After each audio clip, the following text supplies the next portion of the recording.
mira cómo lo reciben, así como A con... toda pachanga. Claro, así como Más con bien. fuerza, y usted que viene con ¿Eh? fuerza, porque, ¿no? Viene encaminando el trabajo, este trabajo de coordinación ahora de la OPP, que es maravilloso. Sí, todavía Porque no. qué lindo lugar, ¿eh? La OPP es un lugar realmente interesante que ha pasado por diferentes instancias, pero tiene la potestad y el mandato constitucional, podríamos decir, de favorecer la planificación. Uno de los elementos de la planificación es la elaboración presupuestal y todos hablamos siempre de la importancia que tiene el presupuesto. La semana Ujú. pasada justamente comentábamos esto, ¿no? La importancia de poder pensar y discutir en términos ciudadanos el presupuesto, al menos para informarse, porque allí está el reflejo de lo que se propone un gobierno para sus 5 años de gestión, pero por su ubicación también tiene otras posibilidades, y una de ellas, y el equipo que armó Álvaro García, este, tiene un fuerte componente en este sentido, y es bueno pensar más allá incluso de esos 5 años, ¿no? Y eso me parece que es algo interesante, que no es novedoso necesariamente para Uruguay, porque han existido otras experiencias, Ujú. otros intentos, Sí. pero sí, lo novedoso sería poderlo plantear como una política permanente, de reflexionar sobre los futuros posibles y sobre todo sobre las cosas que hay que hacer para esos futuros Claro, porque hablamos que se mucho de desean, eso, ¿no? pero en realidad siempre tenemos una mirada cortoplacista. Sí, el largo plazo aparece casi siempre como una muletilla cuando no queremos discutir de los problemas que tenemos ahora. O cuando queremos participar de algún proyecto en el cual, bueno, no nos vemos incluidos Claro, porque la ciudadanía votó otra cosa. exacto, sí, sí. ¿No? Bueno, eso es una cosa. Por eso digo, cuando no queremos hablar de la hora, lo que hacemos es hablar del largo plazo. A veces, en términos políticos, quienes salen derrotados comienzan a hablar de políticas de Estado para decir políticas de largo plazo, Pero ahí se ¿no? está asumiendo compromiso. Siempre se asumen compromisos en términos políticos, ¿no? No sé. No, yo creo que sí. Más ahora con este escenario de las nuevas tecnologías, donde si antes era difícil resistir un archivo, Ahora ahora es es imposible. imposible. No, no, Pero absolutamente. tampoco tenemos, me parece que también la cultura del debate debería modificarse en esto de no estar hurgando permanentemente, porque si no, no tenía sentido la política, si no tenemos derecho a cambiar de opinión, ¿no? Ujú. Entonces cuando a uno lo vean o lo agarren en falta porque antes pensaba una cosa y ahora piensa otra, si efectivamente cambió de opinión está muy bien, porque Ahora, si no, ¿cómo hacemos para cambiar la sociedad que tenemos, ¿no? justamente, Si no se además le en un cri- país que cambia, en una situación mundial que cambia.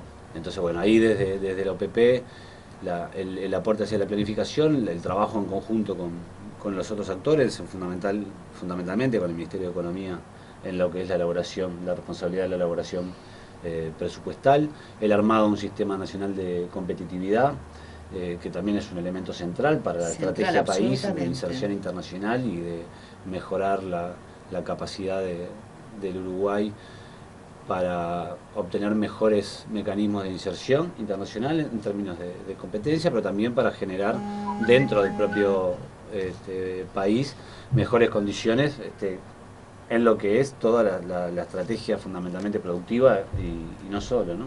Entonces, en ese escenario ese componente central. Hay hoy varias agencias y varias instituciones que trabajan de forma aislada en este sentido, y bueno, un poco también es trabajar en conjunto con esas instituciones para poder tener un horizonte común, que se determine en base a las decisiones políticas. Y bueno, la tarea que vamos a tener un poco es coordinar, o ayudar a coordinar, ayudar a que las cosas sucedan así en OPP. Y bueno, estamos contentos en el sentido de que un trabajo, una tarea militante distinta a la que veníamos desarrollando, y siempre la posibilidad y la necesidad de aprender eh, de los otros compañeros que hace De tiempo que todas viven en formas, no estas se áreas, ¿no? aleja mucho de la tarea que estabas No, teniendo, que tenía mucho que ver con planificación y con la coordinación. tarea en sí mismo es muy similar a la que estaba desarrollando en el ministerio, pero es una función que es nueva en la OPP. Esta Ujú. función se creó en este gobierno que está culminando. No existía antes, es más, el cargo en sí mismo como tal no existe, lo que existe es la función, y eso será parte de los trabajos que tendremos para hacer, pero escuchaba recién a los compañeros que estaban antes y decía Cristian esto del aporte generacional como un elemento central del aporte de la mirada hacia adelante, ¿no? Yo creo, insisto, en algo que hemos estado trabajando o tratando en estas columnas, y es la importancia de la fuerza política para reflexionar sobre el futuro. Las contingencias y las limitaciones de la acción gubernamental son muchas.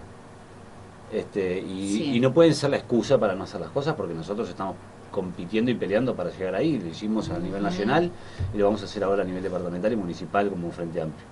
Y el gobierno evidentemente tiene escenarios y marcos limitados y tiene herramientas que no se tienen desde otro lugar, claro, para llevar adelante transformaciones. Tiene responsabilidades, ¿no? Los dos elementos, ¿no? La posibilidad de hacer cosas, evidentemente, a diferencia de otros escenarios, pero a su vez las propias limitaciones del gobierno. Por lo tanto, el objetivo, la centralidad para poder reflexionar sobre el futuro con libertad, digamos, y sin restricciones, en principio incluso hasta mentales, es la fuerza política. Yo creo que ahí está el desafío prioritario. En Montevideo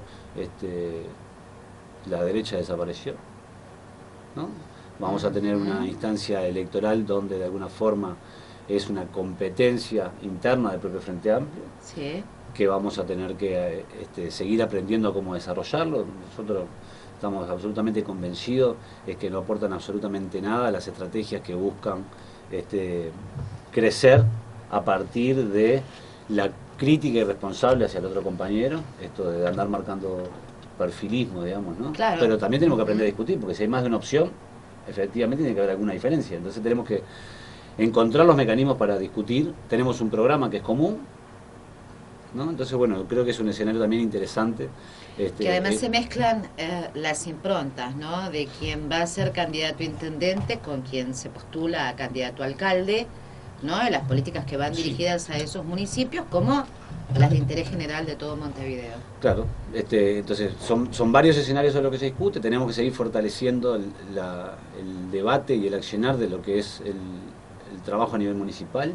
Las elecciones departamentales históricamente aparecieron como subsidiarias de las elecciones nacionales, ¿no? Ahí está. Cuando estaban juntas, que se votaba presidente, vicepresidente, senado, diputado, intendente, bueno, evidentemente arrastraba el gobierno nacional. El gobierno nacional. Cuando se separaron en el tiempo, cosa que a mí me parece muy bien, sé que otros compañeros en el frente tienen otras posiciones y es parte de la discusión que habrá que dar en su momento, comenzaron a tener un protagonismo mayor, pero no dejaron de ser como subsidiarias de las elecciones nacionales. Yo creo que estamos llegando ya a un momento donde las realidades de las políticas departamentales y municipales se van imponiendo y por lo tanto las elecciones departamentales comienzan a tener un relato propio, ¿no? O sea, no es la discusión o la discusión hacia la campaña para obtener un gobierno departamental, no es el marco solamente de la política nacional, pero comienza a tener una realidad, un relato propio, y eso nos parece que es muy interesante, porque nosotros creemos que ahí está la posibilidad de las acciones más concretas de los cambios que aspiramos en la sociedad toda, digamos, ¿no? Lo hemos hablado, es más fácil comenzar por acciones que transformen un barrio que comenzar con acciones que transformen el país.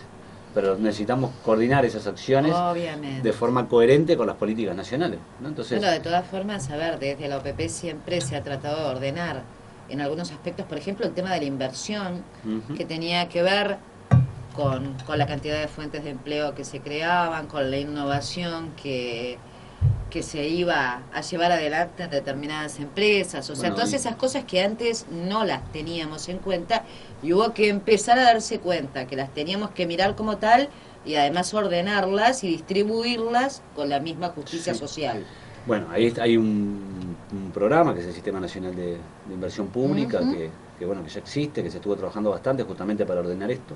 Yo parto de la idea de que el Estado que tenemos no es el Estado que queremos ni que necesitamos para las transformaciones que queremos hacer si pensamos de la izquierda. O sea, es inevitable pensarlo así. Pero era un Estado duro, Pablo, por eso, Te habrá tocado. Y es un Estado que debe contra... seguir cambiando. Yo no creo en esa lógica de la reforma del Estado como más de todas las reformas, porque no veo posible una ley que reforme el Estado. Bueno, ya quedó demostrado. Con suerte, una reforma constitucional que comience que se proponga transformar ciertas bases de las estructuras sociales y económicas que luego se reflejen en lo político. Cuando hablamos de la imposibilidad de poner un impuesto a la tierra, estamos hablando de un Estado. Sí, ¿no? Entonces sí, la gente se sí. piensa que el Estado, o a veces los políticos, también la política, la discusión, hablamos del Estado como esa caja, edificio, donde están las oficinas, ¿no? El Estado, esa es la parte más simple, Sí, sí, es la ¿no? parte cuadradita, El Estado son digamos. todas esas prácticas que están a lo largo y ancho del país, que estructuran la vida de la Sí, sociedad, ¿no? sí. Y por otro lado está la fuerza social viva que de alguna forma se enfrenta. Entonces, bueno, nosotros estamos con el Frente Amplio gobernando y por lo tanto trabajando desde el Estado para provocar cambios, a la vez en un Estado que no está pensado para los cambios que nosotros queremos. Entonces, comenzar la planificación parte de alguna forma desde ese lugar, ¿no? A veces cuando uno se enoja porque no hay cosas que no salieron, hay que ver si no salieron porque uno las hizo mal, las planificó mal, o efectivamente no había condiciones, ¿no? Y uno tiene que ir agarrando más músculo para luego efectivamente en el momento en que sea posible llevar adelante esas transformaciones. La planificación de alguna forma ayuda a eso, pero la planificación no puede ser la idea de resolver todas las variables posibles de un escenario para que después suceda, ¿no? Porque si no sería medio robótico, ¿no? Entonces gobernaría la computadora esta que le ganó al ajedrez, al campeón mundial, ¿no? Sí, Y en sí. realidad somos personas y lo más interesante es que suceden cosas que no esperamos y esa es la magia de la vida en sociedad, ¿no? Entonces, Hablaba Vázquez en un Uruguay por más que yo levantaba con el tema educación para hablar el otro día con Celsa Puente, de que le pedía a los alumnos de este país y a los docentes de este país aprender más y convertirse ambos en sujetos críticos, uh-huh. en sujetos muy críticos. Esto creo que no solo tiene que ver para los alumnos y para los docentes, también para cada uno de los uruguayos, Sí. porque siendo sujetos críticos, obviamente, nuestra mirada va a ser más profunda, Sí, bueno, nuestras decisiones van a ser mejor tomadas. yo creo que ese debe ser el centro de una actividad educativa. Lo que pasa es que el discurso, y muchas veces también desde la izquierda tenemos, es contrario. Le decimos formate para ir a laburar, ¿no?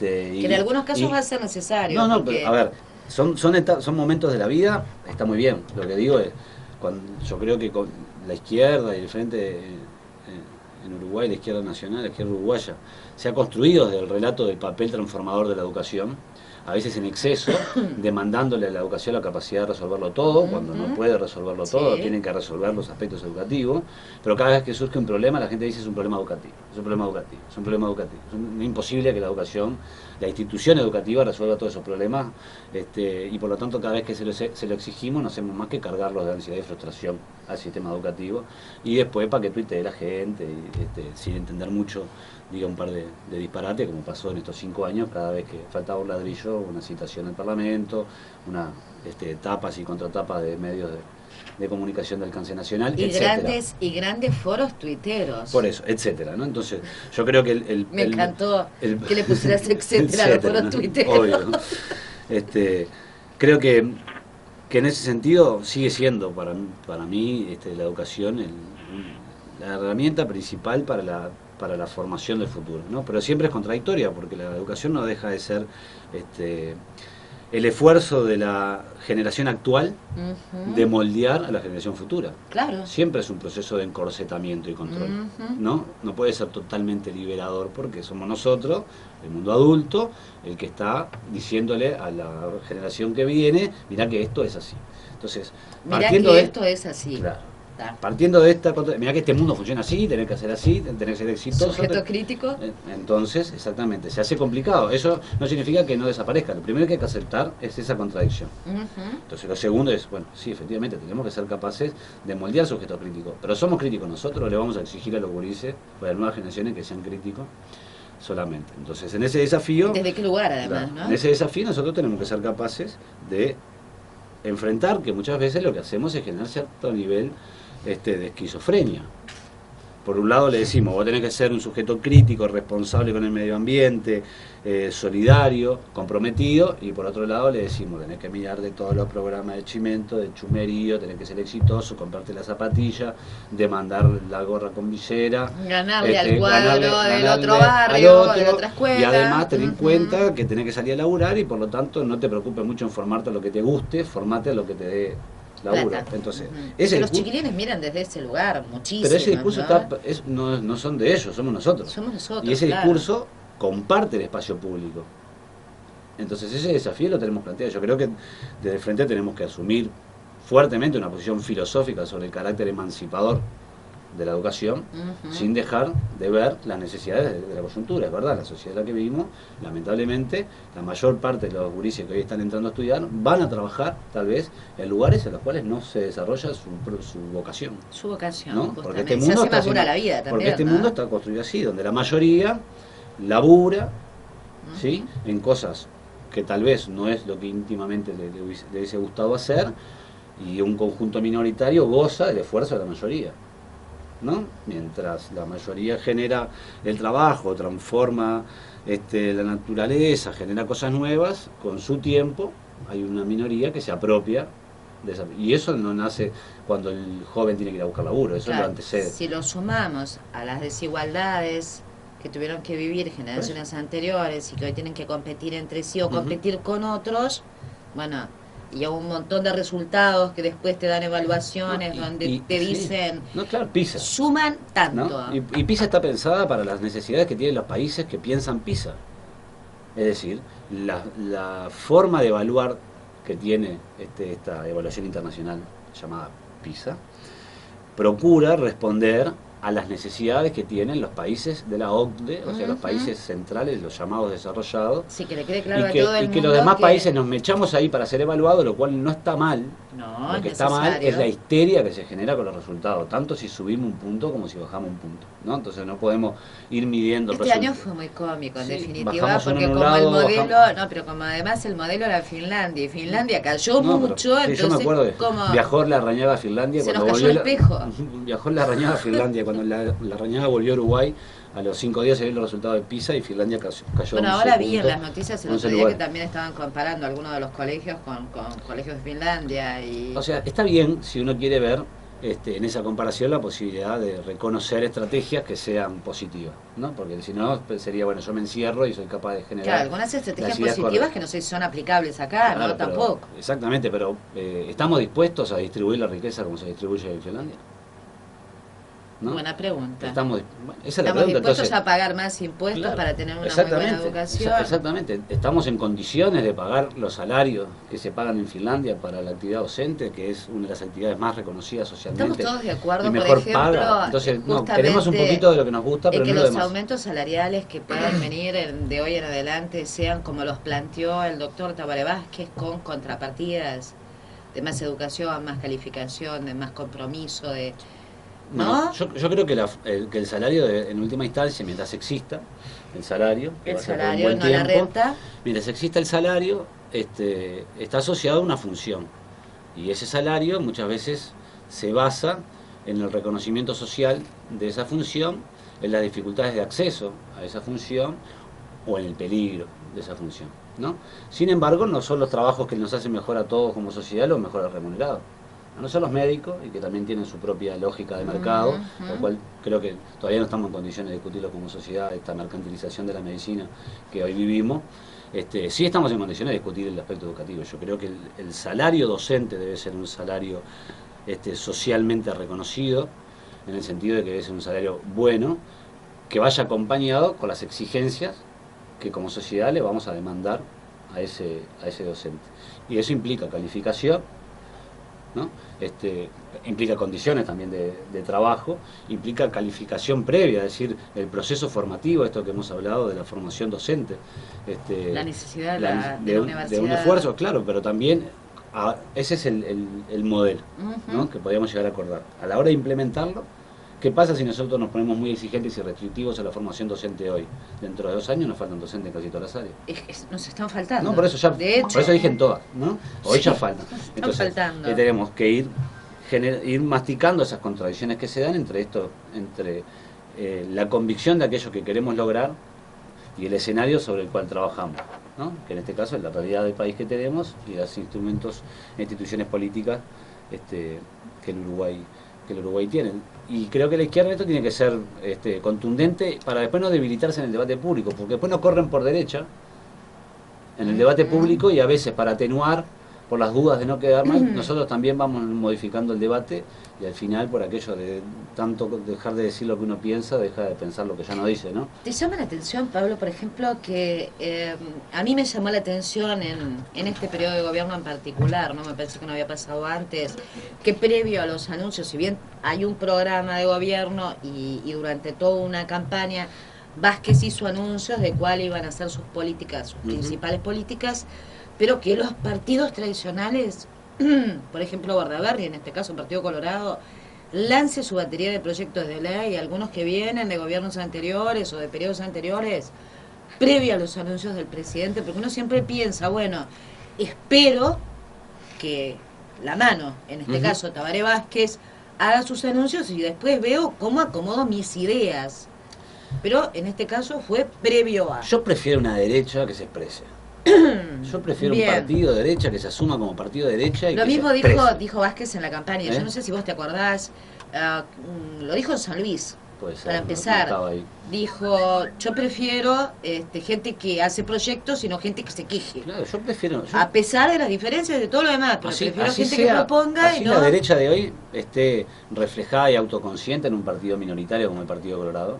Yo prefiero discutir con el que más o menos tiene sus ideas más claras y no con aquel que va acomodando sus ideas en función del objetivo de exclusivamente ganar un espacio político, ¿no?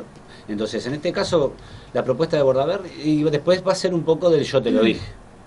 Te digo todo lo que pienso, o vas a salir el próximo presidente cuando haga su discurso de iniciación de gestión, va a decir algunas cosas y el otro va a decir, pero viste que yo te dije y no me hiciste caso, o bueno, vieron que dijo lo que nosotros le planteamos. En realidad va siempre generando la respuesta. El protagonismo político como el burro va adelante. Entonces yo te tiro ahora todas estas cartas y después veo, si habla de lo que yo dije, digo, vieron que tomó lo que nosotros le planteamos.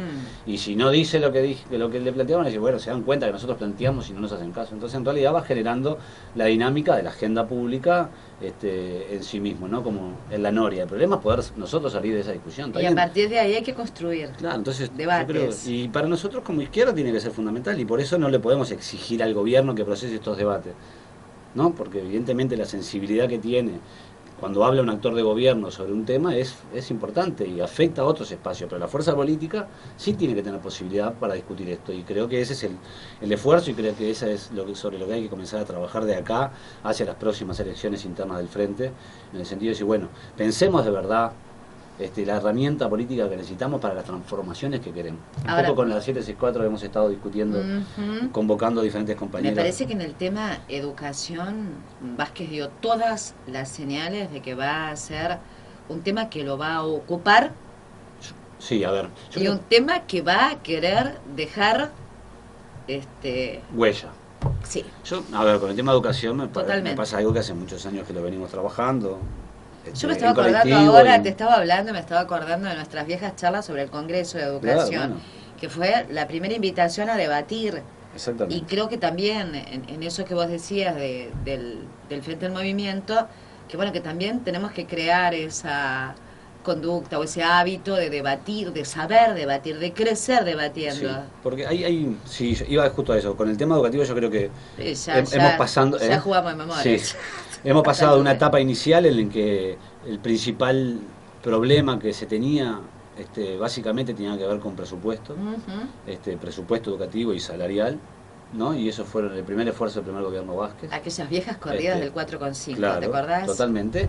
Y ese fue, y uno esto tiene que saber, cuando tiene esas posibilidades, no puede resolver todos los problemas de uno, va resolviendo en forma paulatina, porque los recursos están asignados de esa forma a la sociedad, digamos, ¿no? No en el presupuesto, no los recursos presupuestales, sino los recursos que tenemos como sociedad. Todavía se discute si el 6% va a ser solo para la NEP y UDELAR o va a incluir esa discusión está bien porque va tironeando permanentemente a la distribución del presupuesto público sobre cosas que pueden parecer innecesarias, sobre otras que nos parezcan más necesarias, y a mí me parece válido. O sea, no podemos decir, está dado la asignación presupuestal. Lo discutíamos el otro día, hay una parte importante del presupuesto que es fija, es salario, gastos, suministros, cosas, esa parte no la puedes tocar, son compromisos que el Estado tiene, ¿sí? Ahora, hay otra parte que ya no es tan fija, ¿sí? Que tiene que ver, bueno, un programa de acá por ir para allá, y hay una parte que es nueva, o sea, fondos frescos para la acción política. Pero es lo menos, si uno lo mira en todo el presupuesto. Sí, claro. Entonces, no hay otra forma de conseguir presupuesto para lo que nos parece importante que sacando presupuesto de lo que no nos parece importante. Y esa discusión, que a veces aparece tangencialmente, es una discusión que hay que dar políticamente. Y acá aparecen las contradicciones siempre entre seguridad y educación, entre defensa y educación. Entonces tenemos que dar esas discusiones y no diciendo pase plata acá para allá, sino qué hacemos. Pero entonces la primera parte había que resolver un problema de casi que estructural de la educación que venía siendo financiada con el congelamiento del salario docente en la década de los 90. En este periodo de gobierno de Pepe hubo un énfasis en dos elementos que eran grandes problemas que la educación tenía. Uno, la brecha territorial del acceso a la educación, que era una de las dos grandes brechas que hoy todavía tiene el sistema educativo nuestro, la brecha de la desigualdad económica y la brecha en el acceso en la desigualdad territorial. Pepe trabajó mucho sobre eso y podemos ver allí lo que ha sido el desarrollo de la UTEC, pero también lo que ha sido el esfuerzo de la propia Universidad de la República en generar nuevos servicios y nuevas carreras fuera de Montevideo, y el énfasis a la educación técnica, ¿no? Ahora creo que viene un periodo que toma lo anterior, ¿no? Que va tomando un salario docente que está mejorado, sin duda lejos de lo que debería ser, pero que está mejorado, que tiene una estructura y una infraestructura educativa que se comienza a distribuir en todo el territorio nacional y que por lo tanto se conecta con la realidad nacional, y hablamos de nivel terciario universitario, porque obviamente escuelas y liceos tenemos distribuidas en todo el territorio nacional. Entonces hoy nos podemos hacer preguntas de objetivos que queremos alcanzar que hace 10 años eran imposibles plantearse. Y ese creo que va a ser el desafío de esta administración. Si somos capaces, un poco lo que decíamos antes, de no ponernos nerviosos nosotros cuando salgan en la agenda pública a decir algunas cosas que suenan bien, pero que no tienen ningún tipo de solidez. Cuando empiecen a joder con los valores, hay que educar el valor. ¿Cuáles valores? Valores siempre hay. No hay posibilidad de que dos personas interactúen sin que interactúen en su forma de ver el mundo. Y esos son los valores, ¿no? Claro. Entonces, ¿cuáles valores? Eso es lo que tenemos que discutir. Si no partimos desde ahí, entonces, la cuando discusión va a ser hablamos equivocada. La violencia de los gurises. La violencia de los gurises es un reflejo de la violencia de los adultos. Entonces somos nosotros y los otros más viejos que nosotros los que también tenemos que hacernos cargo. Entonces no le echemos la culpa a las maestras, mucho menos a los gurises. Entonces además, ahí estamos en condiciones de resolver. No tratemos, ¿sí?, de ver la violencia y atacarla con más violencia, como ha pasado en algunos casos. Claro, es imposible. O sea, vamos a tratar de profesar con el ejemplo, como se dice por allí, y de mantener el diálogo todas las veces que sea posible. Bueno, esto que decís del diálogo lo ato con lo que señalabas antes del Congreso de Educación y lo que como M764 nos estamos planteando con esto de los debates del Frente que se viene, convocando a otros compañeros del Frente Amplio a que nos den su visión, incorporándolos a nuestra discusión congresal, o sea, con esto de no pensar que porque estamos juntos y reunidos tenemos las mejores ideas. Pero además así se forma el Frente Amplio, ¿no? Claro, y hay que ir discutiendo con el otro. Ahora el jueves hacemos a las 7 una charla sobre empresas recuperadas, también eso está muy bueno. Es uno de los temas que nos parece que es fundamental. Ay, qué feo lo vio la calle eso, ¿no? Sí. Claro, así. Lo que pasa que yo creo que es uno de los elementos. Hoy se problemas, dijo la calle. Sí, ¿no? Ese es un problema, ¿no? Que estemos... problema.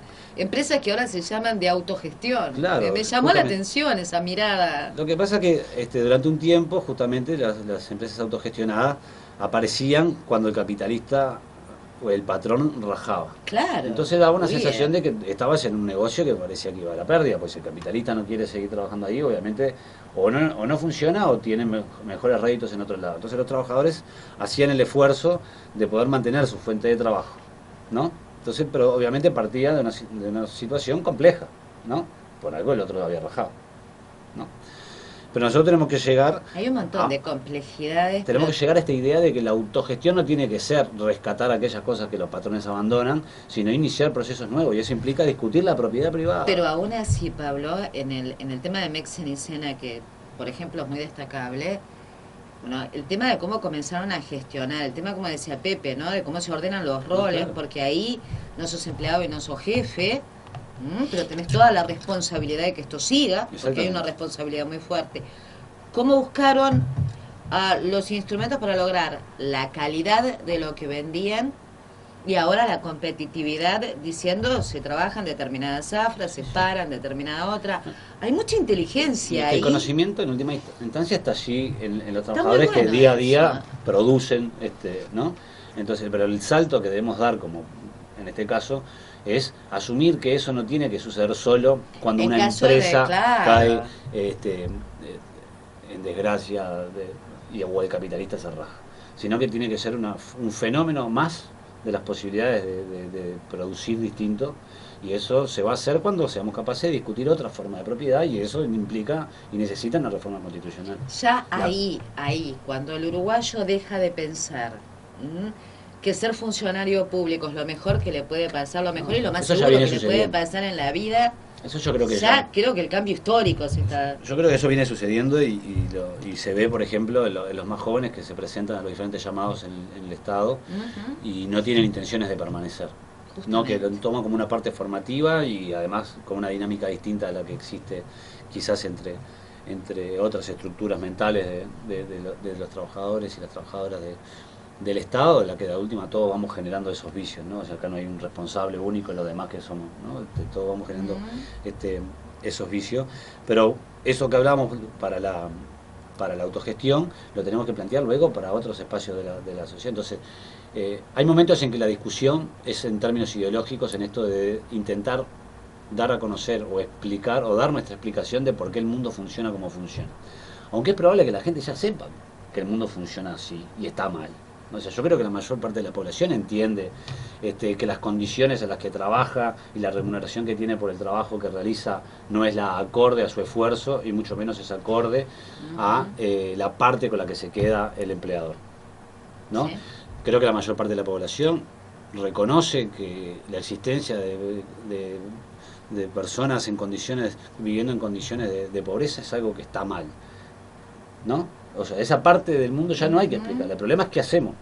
Entonces, para construir ese qué hacemos hay que también desarrollar hábitos nuevos. Y ya no son hábitos individuales solamente, sino también hábitos colectivos. Entonces, aprender a debatir y discutir es uno de ellos. Pero el tema es cómo hacemos el cruce, y por eso para nosotros el concepto del buen vivir es un concepto que tenemos que seguirle generando contenido, de alguna forma, ¿no? Para que no se transforme en un significante vacío exclusivamente, sino que es lo que nos permite de alguna forma entrelazar. Nos da la posibilidad de entrelazar esos elementos que a nosotros nos explican el mundo que tenemos y al mundo al que quisiéramos ir, con las prácticas que podemos realizar. Y ahí vendrán en 30 o 40 años los archivos a decir si efectivamente lo que hiciste como proyecto político fue solamente un discurso cada vez más mejor para las diferentes vidrieras que se te presentaban, o en realidad estabas planteando una transformación de la forma de vivir. Y ese es el desafío. Entonces, volvemos a cerrar el círculo. Los gurises queremos que sean ciudadanos críticos, pero a su vez le ofrecemos todo lo contrario permanentemente, ¿no? Entonces le ofrecemos modelos de éxito que se alejan absolutamente de esa capacidad o de esa visión crítica. Y por otro lado le estamos ofreciendo un mundo que mientras siga produciendo y consumiendo al mismo nivel va generando cada vez menos oportunidades y de alguna forma va generando una cantidad enorme de residuos en todo sentido que va haciendo este mundo menos habitable. No me quiero meter esto en el cambio climático, hay toda una discusión ahí. Es toda una discusión. Y además creo que hay un gran negocio atrás de eso. Pero lo que no cabe duda es que nuestra actividad irresponsable del sistema de producción que tenemos a nivel planetario va transformando de forma negativa la naturaleza y eso nos quita calidad de vida. Yo no sé si aumenta 1 grado o 2 grados, eso no lo sé, la temperatura, pero sí es cierto que las aguas dejan de ser cada vez aguas potables o de uso para el consumo humano, que los bosques van desapareciendo, todo por un afán de producción. La vida va desapareciendo, ¿no? Porque veamos lugares donde hay guerras por minerales. Cuando uno hace la escala de cuáles son los animales que matan más seres humanos, los hombres. Claro, todo el mundo piensa las arañas. Los hombres. Más destructor que el hombre no. Entonces, ese mundo es insostenible. Pero a su vez le decimos a todo el mundo que puede y debe querer tener un auto. Y no podemos tener un auto. Y tenemos que discutir. Si no podemos tener todos un auto, porque si no sería insoportable para el ecosistema, ¿quiénes pueden tener un auto? La ecuación de hoy es pueden tener un auto aquellos que lo puedan pagar. Esa ecuación es la que nosotros como sociedad queremos. o pueden tener aquellos que en última instancia lo necesitan. Esto que nos parece ser a nosotros natural, no es natural, son elementos que están condicionados. Sí. Este concepto de la propiedad privada que nos parece tan natural, a ver, hay mucha gente, tiene 200 años, 250 años, hay no tiene más. Hay muchísima gente que uno ve todos los días, tu vecino, tu padre, tu hermano, ¿no? Están en contra de la contaminación y de un montón de cosas que no las vamos a nombrar ahora porque armaríamos otro... pero no le saco la cola del auto todo el día. Sí, sí. Voy hasta la esquina en el auto. No, claro, pero esas contradicciones que están a nivel individual no son un problema si en realidad no se expresan como contradicción a nivel colectivo en lo que se propone. Entonces, además, cuando hablas a nivel colectivo ya estás diciendo que vamos a convivir. Claro. Y esa dificultad, entonces, si la sorteamos, ya es un paso enorme. Claro, entonces ahí vuelve el inicio, entonces es decir, ¿dónde se generan los espacios fundamentales? ¿Dónde se dan los hitos fundamentales de la convivencia en el territorio? ¿No? ¿En qué territorio? En el territorio en que se acota, por más amplio que sea, nuestra cotidianeidad. El espacio nuestro de trabajo, nuestro espacio de vida, nuestro espacio de ocio, ¿no? Ese territorio muy probablemente hoy pueda estar... espacio de ocio casi perdido. Sí, no, pero el espacio donde nosotros desarrollamos el ocio, más el espacio público, bueno, pero, ¿no? Entonces tenemos que ir al rescate de nuestras eso. Horas perdidas porque las dedicamos a ganar más para consumir más, claro. Volvemos al círculo. Sí, sin embargo después intentamos copiar a todos aquellos que han dedicado al ocio su vida o al ocio creador. Ajá, ¿no? Sí. Son las contradicciones. Exactamente. Entonces, ¿dónde se desarrolla eso? En el territorio, y eso es lo que estamos discutiendo ahora en la elección departamental. Y esa es la discusión que tiene que estar ahí. Entonces, todos vamos a decir que necesitamos un transporte público rápido, barato y eficiente. Y cómodo. Claro. El cómo bueno, barato y bonito. El cómo es la dificultad. Ahora, sea cual sea los compañeros del Frente Amplio que ganen, van a tener el mismo desafío, ¿no? Entonces tenemos que aprovechar esta instancia para discutir de los otros temas que son donde efectivamente el énfasis es importante, es decir, cómo somos capaces de aportar desde la discusión del territorio hacia la construcción de esa vida que queremos en común. Y bueno, eso implica reconocer que efectivamente existen varios Montevideos, y no deben existir varios Montevideos, ¿no? Que existe un Montevideo sin rejas o sin cercos de pastos compartidos hacia el este y hacia el sur, ¿sí? De garitas acá en cada esquina, y un Montevideo con rejas, con casas precarias en la zona de la periferia. Y un ómnibus que no los conecta, a no ser para los que van a trabajar de un lado hacia el otro. Claro.